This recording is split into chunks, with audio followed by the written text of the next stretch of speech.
Ако искате да смените домоуправителя си, независимо дали е фирма или ваш съсед, процедурата е една и съща.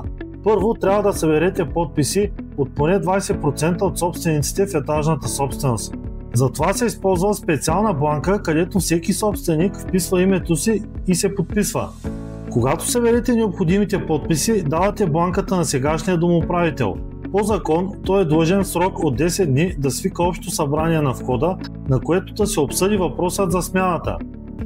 Понякога обаче домоуправителят не изпълнява това задължение и отказва да свика събрание. В такъв случай отново трябва да съберете подписи от поне 20% от собствениците, но този път вие сами организирате събранието. Това става като подготвите нова бланка за покана, в която задължително се посочва дневния ред, т.е. темите, които ще се разглеждат. Най-важно е ясно да е записано, че ще се обсъжда и гласува смяна на домоуправител.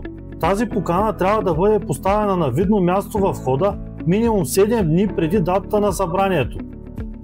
Всички необходими бланки можете да намерите в сайта на общината. За още по-голямо удобство сме ги качили в нашия сайт capitalинвест.bg в раздел Домоуправител.